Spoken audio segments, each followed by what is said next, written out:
الرحمن الرحیم وما محمد الا رسول قد خلت من قبله الرسل افإن مات او قتل انقلبتم على اعقابكم صدق اللہ العظیم۔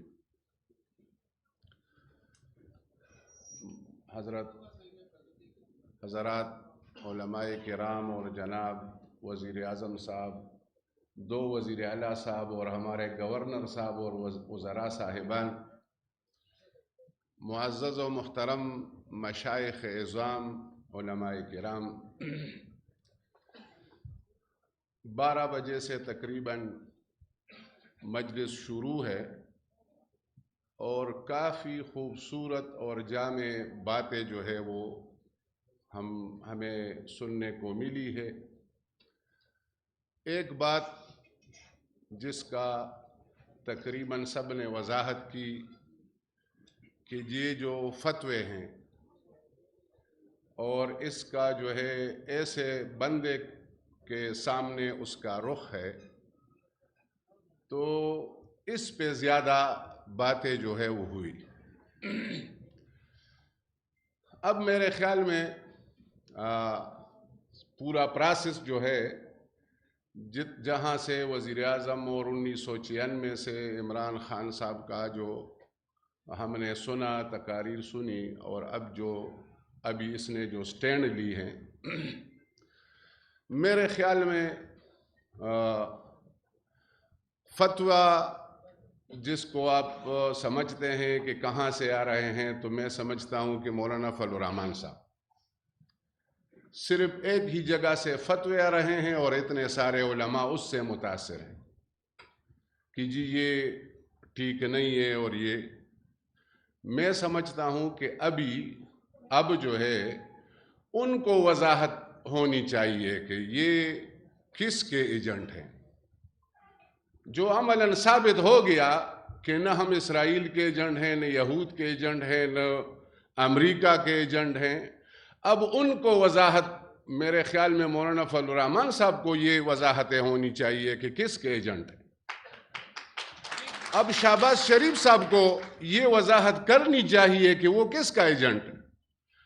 اب زرداری صاحب کو یہ وضاحت، ابھی یہ جو ہم تو اس کو معمولی چور چکے سمجھ رہے تھے، لیکن وہ معمولی چور چکے نہیں، وہ کسی کے ایجنٹ ہیں، اور وہ کس کے ایجنٹ ہیں وہ ہمیں بتائیں۔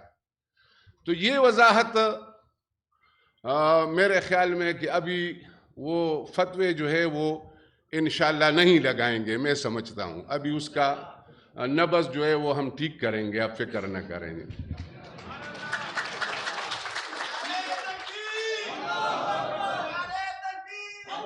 بس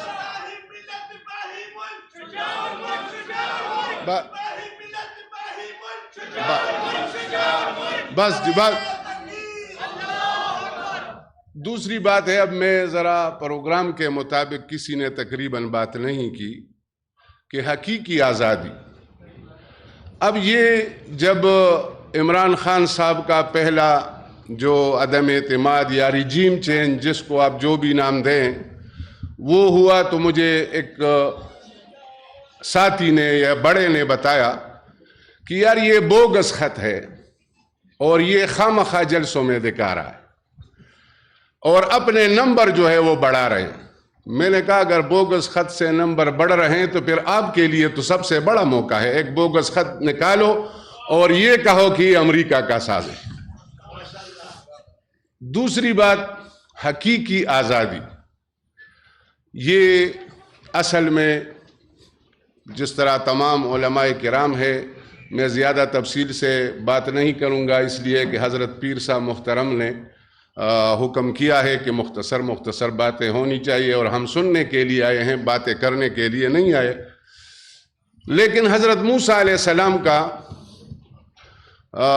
یعنی قرآن عظیم میں سورہ اعراف میں، سورہ شعراء میں یہ ذکر ہے کہ قال موسیٰ یا فرعون انی رسول رب العالمین، اور یہ پورا تفصیل بیان کر کے پھر فرماتے ہیں قرآن عظیم میں اللہ رب العزت کہ ارسل معنا بنی اسرائیل، فارسل معنا بنی اسرائیل۔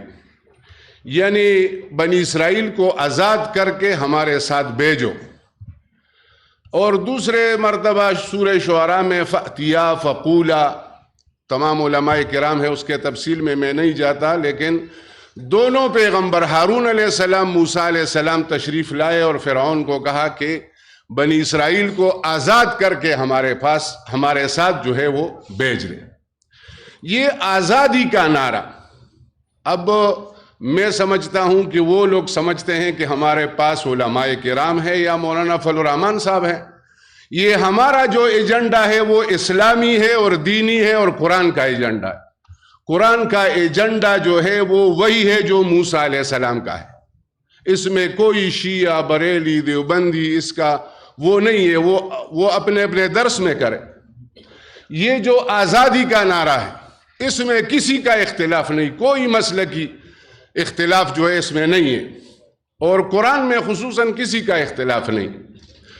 تو بہرحال یہ قرآن کا ایجنڈا ہے کہ اگر آزادی نہیں، جس طرح بنی اسرائیل غلام تھے فرعون کے ہاں اور پھر صحرائے تیہ میں چلے گئے، اگر موسیٰ علیہ السلام اس کو آزاد نہ کرتے تو پھر ایسا قوم یا ایسا شہر جو ہے، جس طرح اس وقت بیت المقدس تھا اور بعد میں مدینہ منورہ، یعنی وہ شہر ہے جو دعوت اللہ کا شہر ہے، وہ جماعت ہے جو دعوت اللہ کی جماعت ہے. اگر آزادی نہ ہو تو کوئی جماعت یا کوئی شہر یا ریاست مدینہ وہ دعوت اللہ کا مرکز بن سکتا ہے؟ بغیر آزادی کا کوئی مرکز بن سکتا ہے؟ پہلے ہمیں آزادی چاہیے اور حقیقی آزادی چاہیے. ہمیں کسی سے لڑنا نہیں ہے، کسی سے جھگڑنا نہیں ہے، لیکن ہمارا حق ہے، ہم انسان ہیں، ہمیں آزاد ہونا چاہیے. بہرحال دوسری بات، اگر آزادی آ گئی تو ہم استحکام کے لیے کوشش کر سکتے ہیں، اور اگر بیرونی سازش جو ہے وہ گھس گئی اور اس کے پیسے آئے تو میرے خیال میں عدم استحکام پیدا ہوگا، جس طرح کہ عدم استحکام پیدا ہو گیا ہے آپ کے سامنے. اس وجہ سے اب مہنگائی کنٹرول ہو گئی، ملک کے مشکلات کم ہو گئے یا بڑھ گئے؟ عدم استحکام آئی یا استحکام آ گیا؟ اگر عدم استحکام مسلسل چلتا رہا اور فوراً الیکشن نہیں ہوا اور قوم کی مرکزیت نہیں بنی اور صحیح الیکشن نہیں ہوا، آزاد الیکشن نہیں ہوا، اور یہ عدم استحکام رہا تو سالمیت کو ہمارے لیے خطرہ ہے کہ نہیں؟ وآخر دعوانا الحمد.